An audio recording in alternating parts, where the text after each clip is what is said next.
네, 월스트리트 모닝 브리핑 함께하고 있습니다. 방금 전에 소개해드렸던 것 중에서 약간 제가 이제 잘못 말한 게 있어가지고 그 탭 사실 때 케이스랑 키보드는 따로 구입하실 수 있다고 합니다. 예, 공짜로 드리는 게 아니라서 그냥 탭만 19만 원도 엄청 싸잖아요. 그러니까 여러분 추가적으로 필요하신 분들은 옵션 선택하셔서 함께하시면 되겠습니다. 자, 이어서 글로벌 인터뷰 오늘도 빈센님과 함께하겠습니다. 어서 오십시오. 네, 안녕하세요. 네. 빈세트입니다. 오늘 새로 이거 구입하신 거예요? 처음 보는 옷인데? 네, 방에 그렇죠? 방에 있는 거 좀 꺼냈습니다. 방에 있는 거 다시 꺼냈어요? 사실 방에 잘 못 들어가시잖아요. 맞아요. 아이 깰까 봐. 맞아요. 예쁜 거 입고 오셨네. 약간 미증시를 상승하게 만드는 그런 쑥 색깔. 좋습니다. 예, 뒤에 뭔가 느낌도 비슷하고. 오늘 멋지게 차려입으셨는데 이제 빈센님과 월모브에서 보실 수 있는 날이 이제 4일밖에 남지 않았어요. 우리에겐 4일이나 있습니다. 네, 우리에게는 4일이나 있고 4일밖에 없다. 뭐 아쉬우시는 분들도 많으신 것 같은데. 자, 그러면 오늘 하루 연화는 또 어떤 내용을 준비하셨을까요? 화면을 보시죠. 네, 춥습니다. 추워요? 네, 좀 날씨 풀렸는데 아니요, 춥습니다. 여전히 추워요? 네. 얇게 입고 다니까 그래요. 자, 내일도 추울 것 같은데요. 네. 천연가스가 큰 폭으로 상승했죠. 그쵸. 하지만 일시적일 가능성이 높다라는 얘기가 종종 있습니다. 일시죠. 네, 그럼에도 불구하고 지금의 원자재 가격의 상승은 시차를 갖고 인플레이션 압력을 상승시킬 거다. 그런데요, 이러한 스토리가 이번 주에는 1월 FOMC를 앞두고서 네. 상당히 의미 있게 받아들여질 개연성이 있다라는 말씀을 드리면서 네. 그러나 다음 주면 입춘입니다. 입춘. 이게 절기가 진짜 딱딱 맞잖아요. 네. 따라서 1월 FOMC를 전후로 해서 시장의 방향성이 다소 뚜렷하게 바뀔 가능성이 높다는 측면에서 네. 이번 1월 FOMC 눈여겨볼 포인트로서 천연가스 6달러를 넘은 거 나와 있죠. 자, 인플레 가격이 전반적으로 상승하고 있다. 시차를 갖고 인플레이션 압력을 높일 것이다. 즉 원자재 가격 상승, 인플레이션 가격 압력 증가 등등이 1월 FOMC 2주에 매우 중요한 포인트이다라는 말씀도 드립니다. 인플레이션이 압력이 또 있으면은 결국에 금리는 동결되는 수순인 거잖아요. CME 금리 선물 시장에서 96% 음. 네, 동결입니다. 근데 뭐 새로울 게 아니기 때문에 이번에는 금리 동결해도 시장에 미치는 영향은 네. 거의 없을 것 같은데 전 제일 중요한 게 약간 이제 파월 의장도 이제 맞서고 있잖아요. 칼을 갈고 네. 인터뷰나 뭔가 기자회견을 통해서 어떤 얘기를 할지 그거에 따라서 약간 등락이 좀 있을 것 같긴 해서. 네. 이성이 영혼을 얼마나 잠식시킬지가 가장 관건인데 네. 네, 파월 의장 기자회견 중요한 포인트입니다. 또 파월 의장님은 또 이성적인 분이니까. 그럴까요? 네. 아니에요? 네. 약간 감정 올라왔어요? 네, 표현은 어쨌든. 안 할 뿐이죠. 자, 파월 의장과 트럼프 간의 이러한 대결 구도가 펼쳐지고 있는 가운데 FOMC는 어떠한 얘기들이 또 나오게 될지는 우리가 또 뚜껑을 열어봐야 되니까 그 전에 앞서서 이런 이제 천연가스 가격의 상승이 의미하는 바도 챙겨두셨으면 좋겠습니다. 자, 이어서 글로벌 인터뷰. 요즘에 정말 우주 관련해서 관심이 많잖아요. 네. 뭐 스페이스X 상장 얘기도 그렇고 최근에 로켓랩 급등도 그렇고 우리나라에서도 우주항공 관련한 내용들이 참 많은데 미국에서는 더 많습니다. 더구나 제 기억이 맞다면 네. 지난번에 오셔가지고 요거 얘기하시면서 치킨 많이 쏘셨죠? 그쵸 많이 쏘셨던 것 같은데 치킨 얘기하면 또 이제 약간 두근두근 하실 것 같은데. 자, 글로벌 인터뷰 오랜만에 모셨습니다. 하나자산운용 김승현 본부장과 함께합니다. 어서 오세요. 네, 어서 오세요. 안녕하세요. 김승현입니다. 깜부 치킨 이전에 김승현 치킨이 있었다 이런 얘기 있었대. 네. 아니 그때 로켓랩과 조비 선택하라 그래서 제가 조비 선택했고 네. 로켓랩 선택하셨어요. 맞습니다. 맞아요. 그리고 나서 로켓랩 주가가 진짜 많이 올랐죠, 본부장님. 물론 어제는 좀 변동성이 네네. 있었지만 네. 얼마나 올랐던 거예요? 저희가 11월 25일쯤에 제가 나온 걸로 알고 있는데 그렇게 오래됐어요? 네, 그때가 한 30불대였던 것 같습니다. 네. 그래서 한 99불 정도 네, 주가가 배 이상 올랐죠. 그리고 어제는 한 9% 정도 빠지긴 했습니다만은 그래도 단기간에 굉장히 높은 상승률을 보였습니다. 네. 단기적으로 높은 상승률을 보였던 이유들도 궁금하고 오늘은 이제 우주 얘기를 준비하셨으니까 최근에 우주항공이 왜 이렇게 핫해졌을까요? 아무래도 뭐 스페이스X의 상장을 가장 꼽을 수밖에 없을 것 같습니다. 네. 그동안 베일에 가려져 있었던 스페이스X가 상장이 됨에 따라서 투자자분들의 관심이 높아졌는데 이 상장이 되었다는 것은 뭐라고 해야 될까? 이 정보를 공시할 수밖에 없고 투자자분들한테 모든 게 노출될 수밖에 없다라는 환경에 처하다 보니까 어떻게 보면 좀 베일에 쌓여 있었던 그런 스페이스X가 좀 우주 항공 산업 전체를 수면 위로 오르게 한 것 같고 참고로 일론 머스크는 그 스페이스X를 테슬라보다 먼저 이렇게 창업을 했습니다. 그렇기 때문에 이 일론 머스크의 진심은 이 뭐 휴머노이드 로봇도 굉장히 요즘 핫하고 뭐 전기차도 핫합니다만은 오히려 이 아저씨의 진심은 좀 더 이 우주에 있다라고 저희가 볼 수가 있을 것 같습니다. 그래서 최근에 우주항공이 굉장히 핫한 테마로 떠올랐었고요. 무엇보다 이 스페이스X의 상장 때문에 이 로켓랩 어떻게 보면 좀 유일한 경쟁사라고 할 수 있죠. 상장된 기업 중에서. 그래서 이 우주항공 자체가 굉장히 핫한 그런 모습을 좀 보였다. 그리고 네. 이 스페이스X IPO가 나온 이후로 저희도 기관 투자자분들한테 이렇게 좀 여러 루트로 확인하고 저희도 증권사에 확인한 결과 이 스페이스X의 상장을 밝힌 이후로 많은 기관들이 주식 어떻게 사냐 스페이스X 문의가 폭발적으로 증가했다고 합니다. 이게 어떻게 뭐 신문이나 이런 게 나온 건 아닙니다만은 저희도 뭐 다른 여러 증권사 통해서 어떻게 사야 되냐 또 아는 분들 통해 가지고 모건 스탠이라든지 이런 상장이 좀 예정된 IPO 증권사 하는 쪽에 아름아름 여쭤봤는데 거의 뭐 전화가 너무 많이 와가지고 그런 좀 인기를 좀 실감할 수 네. 있었고 비상장이다 보니까 사실 투자할 방법은 거의 없습니다. 그래서 뭐 이 비상장 주식을 담은 일부 ETF라든지 펀드에는 투자를 간접적으로 할 수는 있습니다만은 이 스페이스X IPO가 되기 전까지는 사실상 매수할 방법이 거의 없다라고 보시면 될 것 같습니다. 네. 예상되는 IPO 시기가 올해 하반기인가요? 하반기입니다. 예. 하반기 중에서도 뭐 3분기인가요? 4분기인가요? 현재는 뭐 정확히 밝히지는 않았습니다만 그래도 한 4분기에 좀 더 가깝지 않을까라고 일정상. 예상을 좀 하고 있습니다. 요 추가 정보가 좀 나오게 되면은 저희도 좀 투자자분들하고 소통을 하도록 하겠습니다. 아니 진짜 이거는 리얼로 네. 퇴직연금에 ETF를 많이 투자하시잖아요. 맞습니다. 근데 제 지인 중에서 네, 돈을 좀 크게 굴리는 친구가 있어요. 네, 그 네. 친구의 포트폴리오에 네, 이 지금 원큐 미국 아. 항공테크 이게 있는 거여서 야 퇴직연금은 좀 약간 뭔가 이렇게 막 난리치는 그런 종목들 투자하는 거 조금 무섭잖아요. 그래서 나는 뭐가 될지 모르기 때문에 이런 ETF 샀다면 저 이거 뭐 PPA 이런 거 아니고 여러분 네네. 진짜로 그렇게 투자를 하고 있고 그 친구는 스페이스X 투자 너무 하고 싶어 하는데 말씀하신 것처럼 못 하니까 네. 그냥 나는 가만히 있으면은 네. 알아서 ETF 담아주겠지 하는 생각으로 투자한다 이렇게 얘기하더라고요. 네, 오히려 저는 그 투자가 좋은 것 같은 게 우주라는 산업 자체가 굉장히 좀 뭐 5년, 10년 뒤에는 훨씬 더 각광받을 걸로 생각하고 있습니다. 그쵸. 왜냐하면 좀 제가 나중에도 말씀드릴 텐데 지금 빅테크 기업들도 그렇고 AI도 그렇고 저는 한국 분들은 좀 못 느끼시는데 가장 중요한 게 바로 통신이라고 생각을 하고 있습니다. 네, 대한민국 같은 경우에는 이 핸드폰 하나 사실 너무 이렇게 안 되는 데가 없죠. 오지에 다 터지는데 전 세계의 한 90% 정도가 이 인터넷이 제대로 터지지가 않습니다. 대한민국은 워낙 이 기지국이 잘 돼 있고 하기 때문에 한국 투자자분들도 대한민국 분들은 많이 못 느끼는데 결국은 이 90% 터지지 않는 그 인터넷 기계를 AT&T나 뭐 버라이즌 이런 데서 뭐 소 한 마리 있고 아니면은 뭐 그냥 농부 한 명 있는데 이 수억 원 하는 그 기지국을 설치할 수가 없거든요. 그런 상황이 굉장히 많기 때문에 이 위성 통신이 굉장히 중요하고 결국 AI라든지 아니면 저희가 각종 혁신 산업에서 휴머노이드 로봇도 마찬가지입니다. 갑자기 휴머노이드가 일하는데 위성 통신이 안 터진다. 이렇게 데드존에 들어가게 되면 휴머노이드도 멈춥니다. 그런 상황이 정말 최악의 상황이 나올 수도 있기 때문에 많은 빅테크 리더들이 결국 이 통신에 주목하고 그 통신의 중심에 있는 것이 바로 위성 우주항공이라고 생각합니다. 네. 그 통신 말씀하셨으니까 스페이스X 그러면 스타링크 있잖아요. 네, 네. 그거 국내 상용화 된 거예요? 상용화가 됐습니다. 아, 작년 됐습니까? 12월에 뚫렸는데 어떻게 쓰지? 네, 오. 한국 투자자 한국 분들은 쓸 필요가 없죠. 다 인터넷 잘 네, 되니까. 워낙 이 SK텔레콤 뭐 다 잘 되기 때문에 네네. 할 필요는 없고 다만 이 뭐 해운이라든지 아니면은 롯데타워 있지 않습니까? 거기 최근에 도입을 했습니다. 왜요? 안전 목적입니다.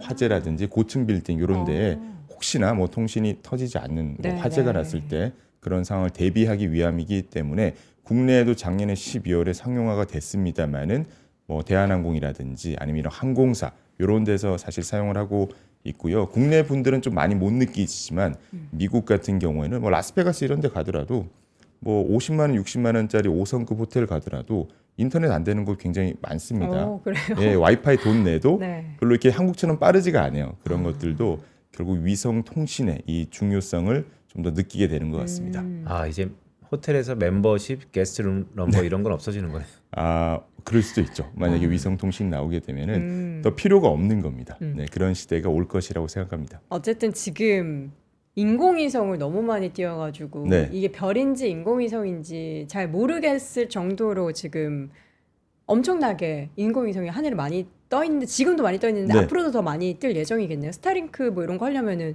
많이 필요할 거 아니에요. 그럼요. 그래서 저희가 지난주 토요일 날 이 서울대학교 천문학부랑 저희가 뭐 오프라인 행사를 사실 했습니다. 네. 그거 통해서도 좀 확인할 수 있었는데 좀 옛날 기사 들고 왔습니다. 이게 2023년 기사인데 2년이나 지난 기사요? 한 2년, 2년 정도, 2, 3년 정도 전의 기사인데 헤드라인 좀 충격적입니다. 2030년이면 밤하늘의 별을 못 볼 수도 있다고 합니다. 저게 별인지 위성인지 모른다. 그럼요. 그래서 저희도 실제로 확인을 해보니까 한 10분 정도 걸린다 하더라고요. 천문학부 이 대학원생들이 한 10분 정도 이 천체 망원경을 보고 있어야 이게 인공위성인지 별인지 알 수 있을 정도로 단번에 보게 되면은 좀 헷갈린다. 요런 얘기까지 할 정도로 요게 한 뭐 2, 3년 전이니까 지금은 훨씬 더 구분이 좀 힘들지 않을까라고 저희가 기사에 나온 걸 보니까 이 사진에서 이렇게 뭐 사선으로 요게 궤적이라고 하더라고요. 좀 보이시나요? 이게? 네. 예, 요 사선이 바로 이 스페이스X의 뭐 스타링크 또는 위성의 궤적이 이렇게 이 별들 요게 별이 아닐 수도 있습니다. 네, 구분이 안 될 정도로 위성이 많고 요런 위성들 요즘 뭐 스타링크만 하는 게 아니라 다른 많은 그런 위성들이 나오고 있기 때문에 실제로도 인공위성이 너무 많아가지고 별 보기가 어렵다라는 얘기까지 나오고 있는 재밌는 상황이고요. 이게 말씀 주신 것처럼 더 활성화가 될 것으로 보고 있습니다. 네, 미국이 스타링크 2세대 위성 7,500기를 추가로 승인했습니다. 네, 요 얘기는 저희가 좀 다음 페이지 말씀드릴 텐데 현재 전체 위성이 24,000여 개가 있는데 요렇게 정말 이 궤도를 다 돌고 있고요. 실제 위성입니다. 여기 나사에서 공개한 사진이거든요. 요렇게 거의 전체 지구를 다 덮고 있는 게 바로 위성이다. 이제 더 이상 별 보러 갈래가 안 되는 겁니다. 위성 보러 갈래 위성 그러네요. 보러 갈래. 네, 그런 얘기가 실제로 나올 정도로 이 위성에 대한 좀 관심도가 굉장히 높아지고 있다라고 저희가 볼 수가 있을 것 같고요. 조금 전에 빈센트님께서도 뭐 스타링크에 대한 국내 도입 현황도 말씀을 주셨는데 작년 하반기죠, 한 12월 정도에 본격적으로 좀 도입을 했습니다. 한국은 워낙 이 SK텔레콤, 뭐 KT 이런 위성들이 잘 되어 있기 때문에 그런 뭐 위성을 통해서 이렇게 핸드폰 할 필요는 없는데 뭐 페노션이라든지 아니면 제가 말씀드렸죠, 롯데물산, 롯데 월드타워 아니면 뭐 SM그룹 이런 그 조선사에서 거의 다 도입을 좀 완료할 정도로 예전에 이렇게 선박하시는 분들은 대서양이나 이런 데 가면 실제로 카톡도 하기 어려웠다고 말씀을 주십니다. 근데 지금은 영상을 보실 수 있을 정도까지 그렇게 빨라졌어요? 네, 빨라졌기 때문에 뭐 한국에서 있는 것처럼 그렇게 빠르진 않을 수 있습니다만 예전에 카톡도 안 돼서 뭐 가족분들한테 연락도 어렵고 해상에 뭐 사고가 났을 때 어떻게 뭐 통신할 방법이 없지 않습니까? 그런 안전 목적으로 이 위성 통신에 대한 그런 니즈가 굉장히 높아졌다. 참 저희가 일상에서 느끼기는 좀 힘들죠. 모든 이게 재난 상황에 다 가 있는 건 아닙니다. 그렇지만은 실제로 굉장히 많은 이 산업 단계에서 도입이 예상이 되고 있고 뭐 휴머노이드 로봇도 마찬가지입니다. 실제로 가정부로 바로 쓰이진 않죠. 산업용으로 좀 많이 쓰이고 검증되면 너무 오는 것처럼 이 스타링크의 국내 도입 그다음에 위성 통신이 굉장히 가까이 오고 있다. 이런 상황인 것 같습니다. 상무님, 우리가 우주에 집중하는 여러 가지 이유 중에 하나는 네. 첫 번째는 올해 테마이기 때문에 네, 테마일 네. 가능성이 높기 때문에 집중하는 것이고 네. 두 번째는 돈이 되기 때문이잖아요. 맞습니다.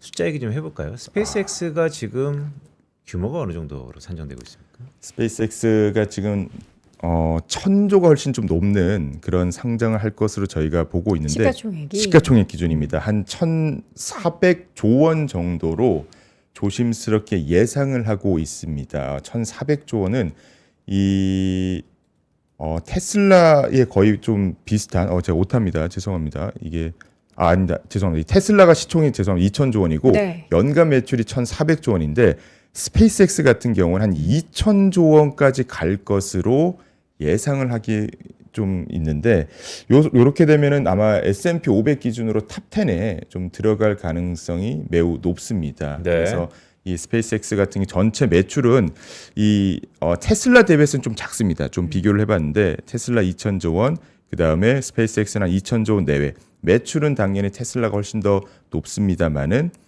스페이스X도 현재 한 30조 원 정도 넘는 그런 매출을 예상을 하고 있습니다.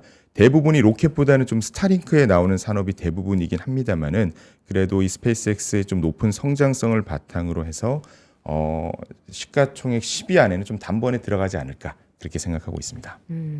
지금 상장하게 되면은 바로 그 시가총액이 이 정도로 된다라고 하는 거는 엄청난 네. 기대감을 만드는 요인 중에 하나이긴 한데 네. 사실 지금 우리가 미국 관련한 우주항공 대표적인 기업이 아직은 상장이 안 돼서 사실 이전에 뭐 우주항공 관련한 뭐 로켓랩이라든지 지금 네. 많이들 투자하고 계신 거잖아요. 네네. 그거를 한번 좀 리뷰해 주셨으면 좋겠는데 로켓랩이 최근에 좀 부각됐었던 이유는 결국에는 정부의 정책 때문이죠. 맞습니다. 작년 12월에 네. 이 정부가 이 골든돔 프로젝트라 그래가지고 이 각 기업들의 골든돔이라면 이 방산 프로젝트입니다. 방산 프로젝트에 대해서 그 실적을 전부 다 수주를 나눠줬습니다. 예전에 로켓랩 같은 경우에는 이 수주를 직접 못 받았습니다. 뭐 노스먼 그루먼이라든지 아니면 L3 해리슨 같은 이 방산 기업들이 실적을 주게 되면 저희가 뭐 하청이라고 하죠. 하청을 받는 수준까지 별로 못 왔는데 이제는 이 미국 나사와 직접적으로 계약을 하는 그런 관계까지 됐기 때문에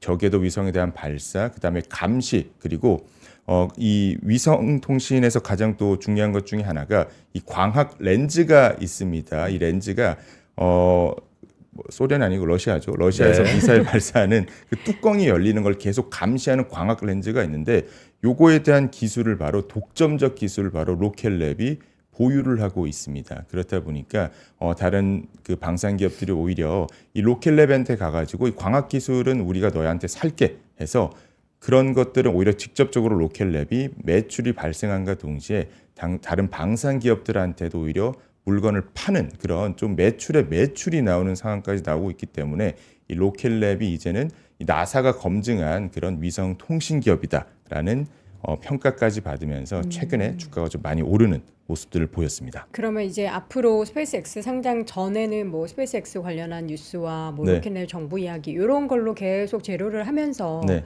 물론 이게 명확하게 지금 숫자가 얼마나 찍히냐에 대해서는 우리가 아직까지는 물음표를 던질 수 있겠지만 네. 그런 이슈가 계속 지금 불거질 만한 여건들이 마련되고 있는 건 사실이군요. 맞습니다. 그리고 아마 올해 그 실적 발표가 2월 달에 로켓랩 같은 경우는 2월 말에 좀 나올 것으로 예상을 하고 있습니다. 근데 로켓랩이 원래는 이 소형 발사체를 굉장히 잘하는 그런 회사입니다. 네. 근데 이 소형에서 중형, 뉴트론 발사까지 이어지고 있기 때문에 사실 며칠 전에 한 3, 4일, 4, 5일 전에 좀 이슈가 있었습니다. 뉴트론의 발사를 뭐 연기한다라는 얘기가 있었는데 네. 다른 기술적인 문제가 아니라 점검 과정에서 좀 더 확인을 해봐야 된다. 그런 좀 내용들이 좀 있었기 때문에 결국은 올해 중형 로켓으로의 발사가 좀 이어지고 있고 그런 발사들이 성공을 하게 된다면 주가 전체에 좀 긍정적인 모멘텀이 발생하지 않을까라고 생각하고 있습니다. 네. 근데 이렇게 스페이스X랑 로켓을 이렇게 하다 보면 네.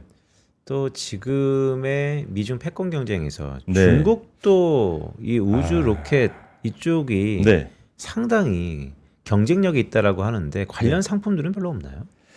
현재 중국 기업들에 투자하는 상품은 그렇게 많지는 않습니다. 아마 제가 표에서 좀 말씀을 좀 보면서 드릴 수 있을 것 같은데 우선 미국이 좀 독주가 압도적으로 나오고 있는 상황입니다. 그래서 2025년에 저희 글로벌 로켓 발사 횟수가 한 330회 정도가 됐는데 전년 대비해서 좀 많이 성장한 그런 모습입니다. 국가별로 보게 되면은 미국이 181회로 압도적이고요. 스페이스X는 이 중에 170회. 네, 마켓시어가 50%가 넘습니다. 그리고 로켓랩이 2등이죠. 보면은 미국의 독주가 좀 압도적이다라고 볼 수밖에 없습니다. 물론 중국도 빠르게 기업이 좀 나오고 성장할 수 있습니다만은 이 로켓 발사만큼은 중국보다는 미국이 압도적으로 앞서 있고 그럼 중국이 뭘 잘하느냐 하면 인프라라든지 좀 제조 관련돼서는 중국 기업들이 조금씩 나오고 있습니다만은 발사 측면에서 보게 되면 여전히 미국이 좀 앞서간다라고 좀 볼 수가 있을 것 같고요. 그다음에 위성 페이로드, 그러니까 페이로드라고 하면은 그 위성을 이렇게 싣고 가는 그런 용량이라고 볼 수가 있는데 그 원래 위성 로켓 발사하면 이 한 대만 실지가 않습니다. 여러 대를 싣고 이 페이로드를 좀 많이 하는 것들이 어떻게 보면 이 무게감, 이 중량이라고 좀 볼 수가 있는데 위성 페이로드를 보더라도 미국이 굉장히 압도적인 모습을 좀 보이고 있기 때문에 중국 기업이 아직은 쉽게 따라잡기는 좀 어렵다. 그렇지만 중국과 미국이 역시나 패권 전쟁, 그 다음에 이 방위 산업 목적이 있기 때문에 이 미국 입장에서는 이 중국이 따라올 가능성도 무시할 수가 없는 상황이기 때문에 트럼프 정부가 계속 이렇게 푸시할 수밖에 없는 그런 상황으로 저희가 보고 있습니다. 네. 지금 상황에서 그 우리가 집중해야 될 것은 결국에는 스페이스X가 얼마나 지금 사업을 잘 영위하고 있는가가 제일 중요한 건가요? 맞습니다. 이게 아무리 그래도 뭐 로켓랩이라는 기업이 굉장히 좋은 기업이긴 네. 합니다만은 이 스페이스X의 그 압도적인 체력을 감당할 수는 없습니다. 이게 반도체로 보게 되면 어떻게 비유를 하면 될까요? 엔비디아가 스페이스X라고 볼 수가 있고 AMD 또는 AMD보다 조금 이렇게 체급이 낮은 게 로켓랩이라고 저희가 볼 수가 있기 때문에 여전히 이 스페이스X가 좀 우주 산업 전체를 이끌고 나가는 그런 상황이라고 볼 수밖에 없고 그렇다 보니까 이 스페이스X가 글로벌 발사 점유율이 50%가 넘어선 지 한 2, 3년 정도 됐습니다. 요 화면을 보게 되면 스페이스X가 굉장히 빠르게 성장하는 모습을 좀 보이고 있죠. 그래서 2024년에는 이 발사 이 비율이 50%가 넘습니다. 그러니까 전 세계 발사에서 한 반 이상을 이 스페이스X가 한다라고 봐주시면 될 정도로 굉장히 높고요. 요 비중을 유지를 하고 있다. 그러니까 특정 산업에서 이 글로벌 기준으로 마켓시어가 50%가 넘었다고 하면 그냥 거의 다 하고 있다고 봐도 좀 무리가 아닐 정도로 그렇게 높은 점유율이고 위성수를 보더라도 이 스타링크의 비중이 굉장히 높습니다. 한 70% 정도를 갖고 가고 있기 때문에 이 스페이스X를 중심으로 이 우주항공 산업이 가고 있다라는 건 좀 부인하기가 어려운 그런 상황으로 생각되고 있습니다. 네. 이 스페이스X가 지난 2012년에 테슬라 네, 그때 이후에 테슬라는 괄목하는 성장을 했죠. 맞습니다. 스페이스X도 그때 테슬라처럼 저희가 바라봐도 되는 건가요? 요거는 사실 미래를 예측할 수는 없습니다만은 요 표를 한번 보면서 말씀을 드리면 조금 더 심플하지 않을까 생각하고 있는데 요게 이 비상장 상황에서 스타링크를 포함한 스페이스X의 기업 가치가 얼마나 상승했는지를 보이고 있습니다. 요 시점은 사실 뭐 초기여 가지고 거의 뭐 의미가 없습니다만 기업 가치가 어마어마하게 상승을 하고 있습니다. 그래서 지금 어떻게 보면 좀 요 초입 요 단계라고 볼 수가 있죠. 그래서 이 가파른 상승도를 좀 보게 되면은 조심스럽지만 이 기업 매출이나 성장에 따라서 스페이스X가 테슬라를 좀 넘어설 가능성도 충분히 저는 상장 직후에 사실 넘어설 거라고 보고 있긴 한데 네. 그래도 이런 것들을 보게 되면 거의 즉시 넘어갈 가능성이 매우 높다라고 생각을 하고 있습니다. 이 가치 상승한 거 보게 되면 거의 1, 2년에 막 몇십 배가 상승한 2021년 대비해서는 8배가 올랐습니다. 이런 것들을 보게 되면 어떻게 보면 테슬라를 뛰어넘지 않을까 그렇게 생각할 정도로 기업 가치가 굉장히 빠르게 성장을 하고 있고 그 이유가 바로 2026년이 이제는 이 전 세계에서 가장 핫한 테마가 뭐야라고 하면은 AI라고 답변하시면 영포티 얘기를 들으실 수도 있습니다.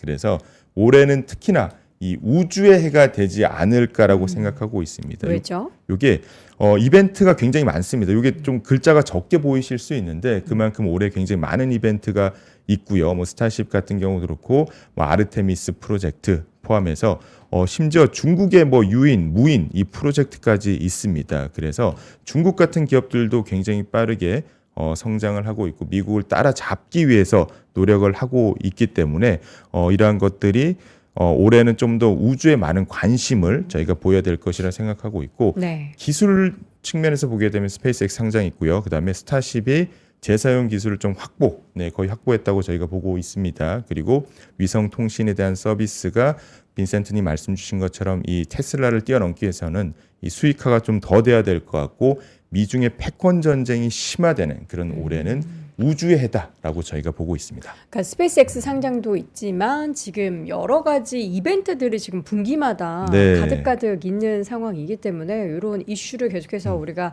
눈여겨보면서 관련한 투자에 있어서의 좀 관심을 가져볼 법한데 네. 그 말씀해주셨던 아르테미스 프로젝트라는 게 뭔지를 좀 설명을 드려보도록 네. 우선 하겠습니다. 아르테미스 프로젝트는 이 반세기 만에 저희가 다시 달로 가는 그런 프로젝트라고 볼 수가 있는데 네.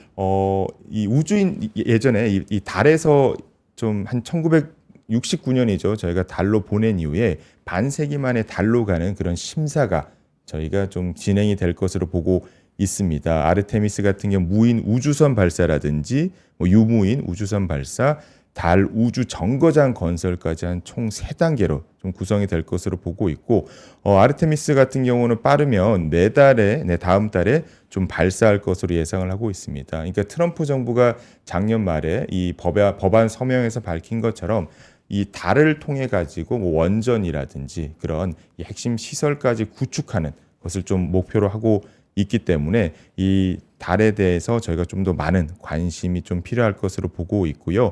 아르테미스 프로젝트에 왜 관심을 가져야 되냐면 그냥 국가들만의 그런 프로젝트가 아닙니다. 이제 우주 같은 경우는 국가 나사도 스페이스X 없이는 아무것도 할 수가 없는 시대가 되었기 때문에 결국 이 뉴 스페이스 시대 민간 기업의 참여도가 높은 이 시대에서는 이 아르테미스의 수주를 그냥 주는 거죠. 나사는 직접 만들지는 않습니다. 야, 너 네. 돈 줄 테니까 뭐 해라. 이런 상황이기 때문에 많은 기업들이 스페이스X를 포함해서 이 기업들이 결국은 달 프로젝트에 참여를 할 그런 기업들이기 때문에 올해 실질적인 매출 성장에도 기여할 것이다. 이렇게 보고 있습니다. 지금 참여하는 민간 기업들을 쫙 이렇게 써 있잖아요. 네, 네. 우리가 아는 뭐 로키드 마틴이나 이런 큰 기업도 있지만 네.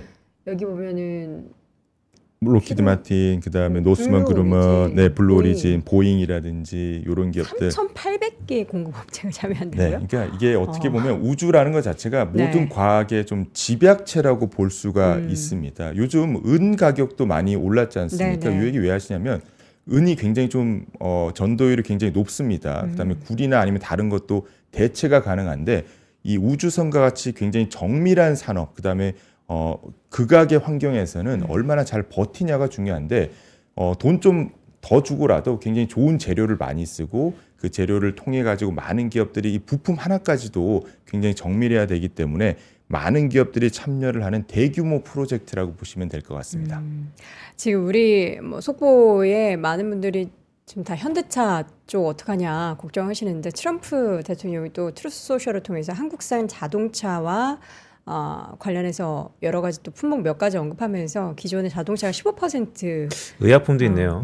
였는데 지금 네. 25% 인상한다라는 소식이 전해지고 있습니다. 근데 이거는 트럼프 대통령이 일방적으로 일단 발표한 내용이고 이게 뭐 의회 통과한 내용인지 여부는 좀 확인을 해볼 필요가 있겠죠. 그래도 또 간만에 천스탁 시대에 네. 또 의약품에 찬물을 끼얹는 트럼프. 그러니까요. 어제 우리나라 시장 오르는 거 보고서 쇼쳤나. 예. 트럼프 대통령의 저런 또 행보가 굉장히 또 우리 시장을 불안하게 만듭니다.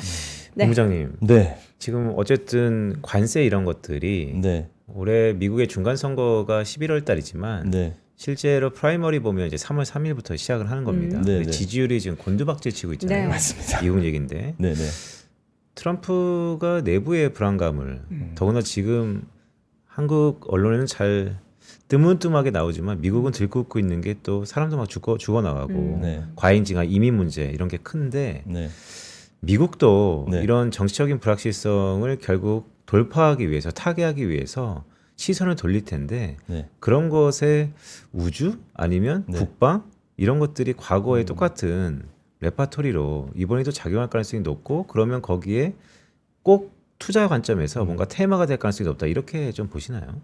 굉장히 좋은 말씀해 주신 게 최근에 그린란드 이슈가 좀 있었습니다. 네. 베네수엘라 이슈도 있었고 사실 좀 상식적이지 않을 수도 있죠. 뭐 몇 분 만에 다른 나라의 대통령을 그냥 간밤에 납치해가지고 납치라는 표현은 또 좀 직설적인 체포. 표현이 있어요. 체포죠. 네, 체포를 해가지고 했다는 것 자체. 그다음에 그린란드도 미국이 그린란드를 눈독을 들이는 여러 이유가 있습니다만은 자원도 있고 있지만 결국 위성 그다음에 군사적인 목적이 굉장히 크다고 좀 많이 알려져 골든돔. 있습니다. 골든돔 프로젝트도 그렇고요. 그래서 결국은 이 우주 산업 자체가 말씀드린 것처럼 이 산업의 목적도 있지만 안보, 군사 측면이 굉장히 크다고 볼 수가 있습니다. 조심스럽지만은 트럼프 정부가 올해 좀 정책적인 지원, 자국에 대한 지원, 그 다음에 좀 더 관심도를 좀 다른 쪽으로 넓힐 가능성도 있어 보이고 결국 그 중심에는 조심스럽지만 우주라든지 아니면은 뭐 방산 요쪽에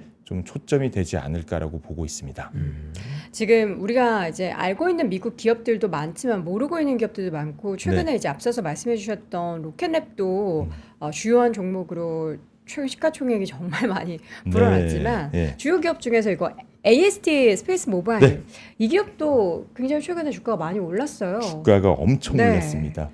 요 기업 같은 경우는 기존의 이 위성통신 스타링크에 가장 좀 위협을 느끼는 게 AT&T라든지 버라이존 같은 기존의 위성통신 산업자라고 생각을 하고 있습니다. 그렇다 보니까 요 두 개 기업들이 좀 출자를 해서 만든 기업이 AST 스페이스 모바일 이렇게 볼 수가 있고요. 네. 생각보다 오래되진 않았습니다. 2017년에 그 텍사스에서 기반을 갖고 있는 기업이고 나스닥에는 좀 스펙으로 상장을 했었고요. 요 기업이 가장 좀 인기가 있는 것 중에 하나가 이 블루버드 요 블럭인데 네.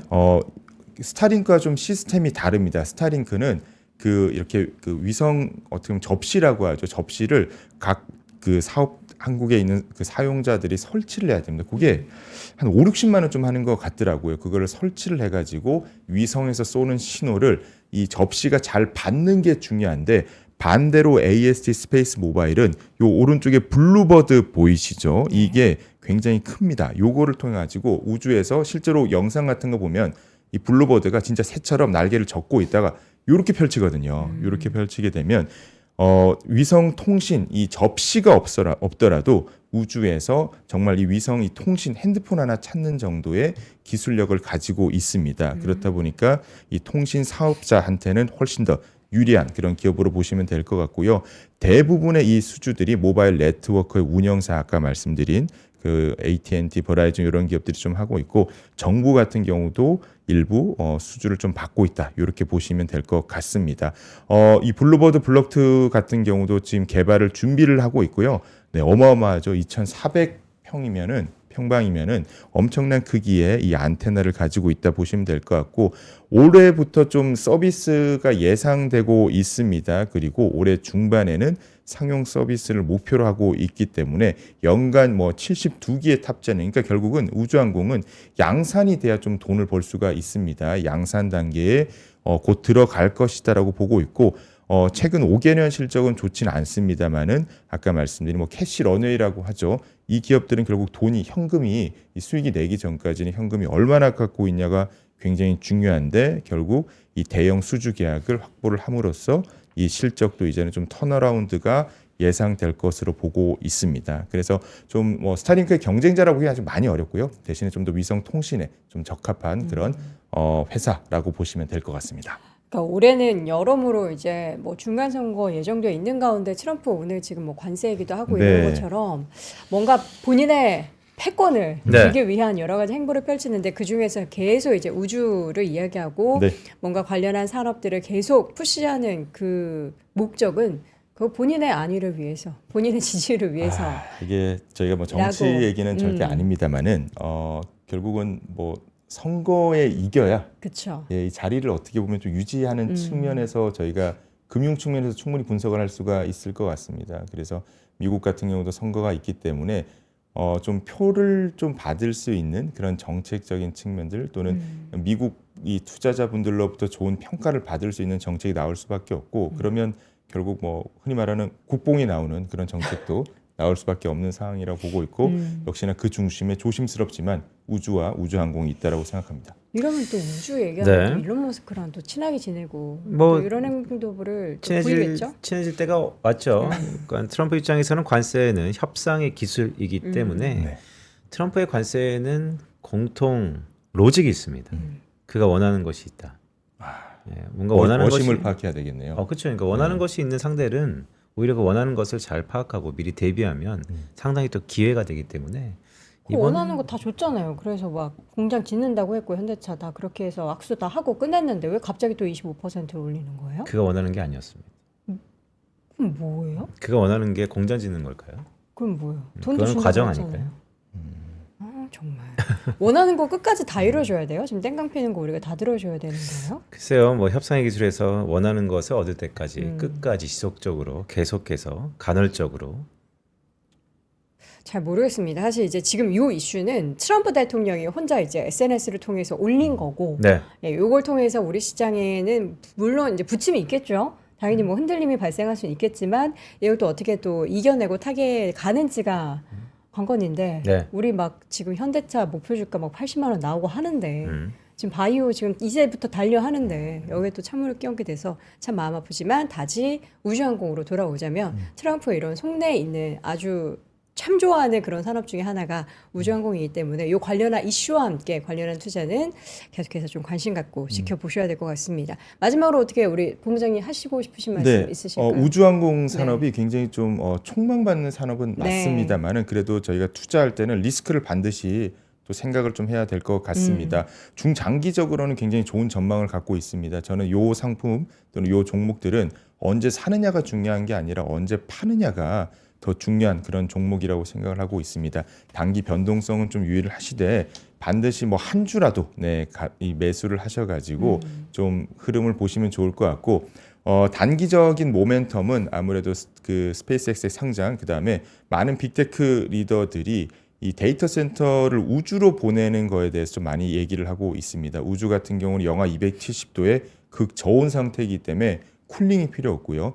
태양광을 24시간 받을 수 있는 그런 장점도 있습니다. 그래서 단기적인 모멘텀도 충분하지만은 기본적인 변동성은 좀 있다. 그리고 중장기적으로는 결국 이 발사 횟수, 로켓의 발사 횟수가 꺾이지 않는 이상은 이 산업은 계속 성장을 거듭할 것으로 보고 있기 때문에 위험을 함께 살피시되 반드시 좀 보시면 좋을 그런 산업이라고 생각합니다. 네, 알겠습니다. 우주항공 오늘 지금 다들 이제 트럼프 저 관세이기 때문에 정신이 없으실 것 같은데 우리에게는 늘 갑작스러운 이슈가 많아질 수밖에 없습니다. 트럼프가 본인의 이제 중간 선거를 앞두고 여러 가지 이야기들을 분명히 쏟아낼 거기 때문에 그거를 이제 기본값으로 생각하시고 오늘 이야기했던 우리 우주항공 관련해서는 우리가 이제 그냥 약간 터무니없는 미래라기보다는 앞으로 다가올 수밖에 없는 미래라는 점에 있어서 이제부터 시작된 그 관심의 끈을 놓지 않으셨으면 좋겠습니다. 자, 오늘 글로벌 인터뷰 이 시간 하나자산운용 김승현 본부장과 함께했습니다. 본부장님 고맙습니다. 고맙습니다.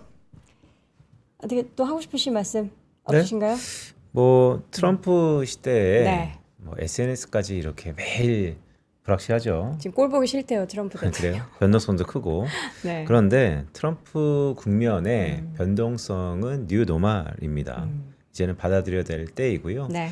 글쎄요, 주식 투자할 때 이러한 변수가 참 난무하면 중심을 잡기 힘들죠. 맞아요. 그런데 최근에 가격 변수들이 이런 것을 대변하고 있죠. 최근에 금이 왜 이렇게 뜰까요? 네, 편한 길도 있습니다. 아, 편한 길을 또 있으니까 우리에게는 주식하지 말라는 거예요? 아니요, 아니잖아요. 이제는 작년에 보면 금, 어. S&P, 코스피 네. 상관관계가 상당히 높아서 네, 같이 올랐죠. 같이 올랐다는 점에 있어서는 그냥 주식 투자는 꾸준히 해라. 뭐 저는 뭐 밀사밀이사. 알겠습니다. 자, 여러분들 저희가 지금 최근에 이제 개편에 대해서 안내해드리면서 대주식의 시대라는 어디가 여러분께 계속해서 말씀을 드리는데 그래서 3프로TV에서도 2월 2일부터 꽤 많은 변화들이 있습니다. 물론 월스트리트 모닝브리핑에서의 변화는 저희와 함께 했었던 우리 빈센님께서 이제 그 8시 40분으로 가시잖아요. 네. 더블 밸류업. 네, 거기에서 만날 수밖에 없고 저희 이 시간에는 그래서 미국 주식 관련한 이야기들을 조금 더 깊게 이야기 나눠보고자 GIN 아시죠? 예, 미국에서 바로 전해지는 소식들 따끈따끈하게 저희가 확인할 수 있는 사실 이게 유료 콘텐츠거든요. 근데 저희가 하루에 한 편씩 공개하기로 약정을 했고요. 그리고 이게 미국 주식에 관련한 인사이트를 또 풀어주실 전문가분들을 특별히 모시고 새벽 시간을 한번 꾸려볼 예정이니까 앞으로도 변함없이 월스트리트 모닝 브리핑은 많이 사랑해 주시기 바랍니다. 저희는 내일 오전 6시에 다시 돌아올게요. 여러분 오늘도 고맙습니다. 고맙습니다.